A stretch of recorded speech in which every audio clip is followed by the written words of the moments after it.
रात के सन्नाटे में अरब सागर की लहरें धीरे धीरे थपेड़े मार रही थीं। तारीख थी 4 दिसंबर 1971। कराची बंदरगाह पर रोशनियां जल रही थीं। पाकिस्तानी नौसेना के जहाज अपने अड्डे पर बेफिक्र खड़े थे। उन्हें नहीं पता था कि समंदर के उस पार से मौत उनकी तरफ बढ़ रही है। 1971 का साल था।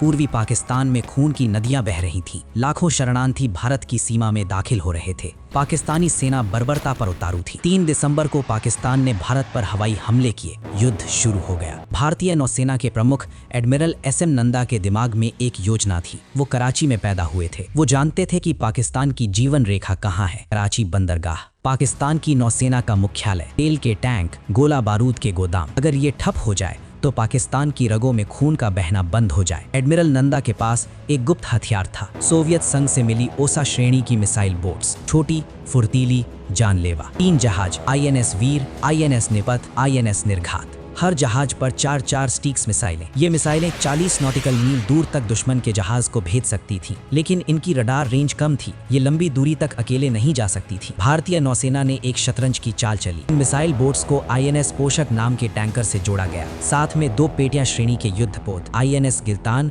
और INS कछल। बड़े जहाज इन छोटी बोट्स को खींचकर दुश्मन के करीब ले जाने वाले थे। कमान सौंपी गई कमांडर बबरू भान यादव को। योजना साफ थी। 4 दिसंबर की रात, वो रात जब पाकिस्तानी वायुसेना के पास नाइट बॉम्बिंग की क्षमता नहीं थी। दिन भर कराची से 250 नॉटिकल मील दूर छिपे रहना और जैसे ही अंधेरा गहराए तेजी से आगे बढ़ना। सूरज डूब चुका था। शाम 6:30 बजे टास्क फोर्स ने कराची की ओर रुख किया। INS पोषक मिसाइल बोट्स को खींच रहा था। तीनों बोट्स में हर एक पर 4 मिसाइलें, कुल 12 मिसाइलें, मौत के 12 फरिश्ते। रात 10:30 बजे टास्क फोर्स कराची से 180 नॉटिकल मील दक्षिण में थी। तभी रडार पर हलचल हुई। 70 मील पूर्व पश्चिम में दुश्मन के जहाज। शिकार सामने था। INS निर्घात ने पहली मिसाइल दागी। निशाना था पाकिस्तान का सबसे ताकतवर युद्धपोत INS खैबर, डिस्ट्रॉयर श्रेणी का जहाज। 222 नौसैनिकों का घर। रात 10:45 पर स्टिक्स मिसाइल सीधी जा लगी खैबर के इंजन कक्ष में। धमाका, आग की लपटें, अफरा तफरी। खैबर के कप्तान को लगा कि भारतीय विमान ने बम गिराया है। उन्होंने एंटी एयरक्राफ्ट गन चालू कर दी। आसमान की तरफ गोलियां बरसने लगी, लेकिन दुश्मन आसमान में नहीं,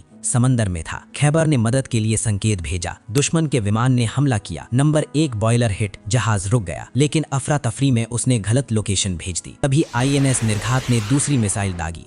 ये मिसाइल जहाज के दूसरे बॉयलर रूम में जा लगी। दोहरा धमाका, जहाज 2 टुकड़ों में बट गया।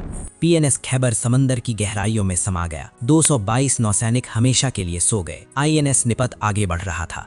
उसके रडार पर 2 ठिकाने दिखे, एक बड़ा मालवाहक जहाज और उसका रक्षक युद्धपोत। रात 11 बजे INS निपत ने 2 मिसाइलें दागी। पहली मिसाइल जा लगी MV वीनस चैलेंजर को। ये जहाज पाकिस्तानी सेना के लिए गोला बारूद ले जा रहा था। मिसाइल लगते ही धमाका इतना जबरदस्त हुआ कि जहाज के टुकड़े टुकड़े हो गए। वो कराची से 23 मील दूर डूब गया। दूसरी मिसाइल ने PNS शाहजहां को चपेट में लिया। ये भी एक डिस्ट्रॉयर था, बुरी तरह क्षतिग्रस्त। INS वीर अपना निशाना साध रहा था। सामने था पाकिस्तानी माइन स्वीपर जहाज PNS मुहाफिज। ये जहाज समंदर में बारूदी सुरंगें बिछाने का काम करता था। रात 11:20 पर INS वीर ने मिसाइल दागी। मुहाफिज के ब्रिज के पीछे मिसाइल लगी।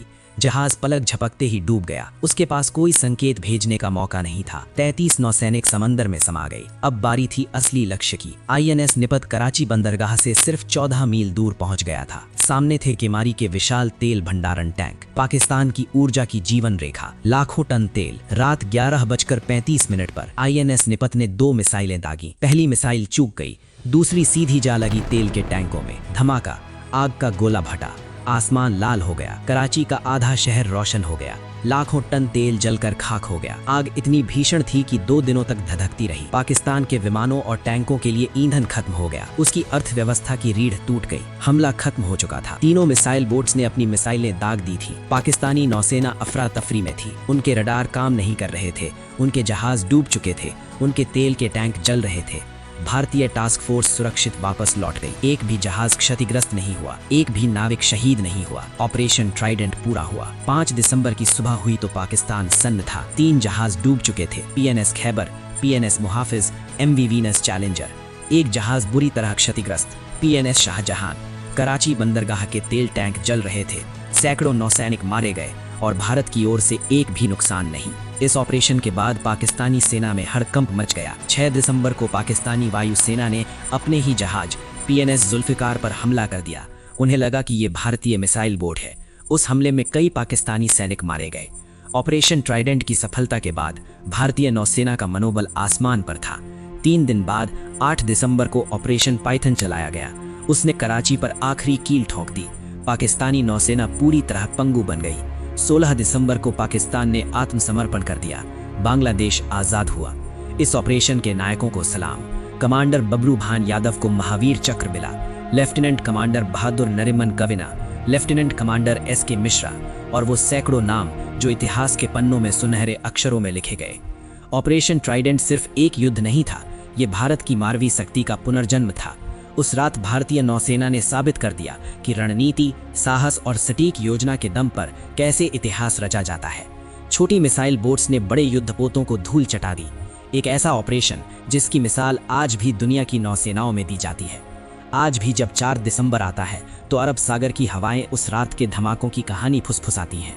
कराची के तेल टैंकों की आज भी वो लपटें याद हैं और समंदर की गहराइयों में डूबे वो जहाज आज भी गवाह हैं उस ऑपरेशन के, जब भारत ने दुश्मन के गढ़ में घुसकर उसे धूल चटा दी थी। वीरों को हमारा शत शत नमन। जय हिंद।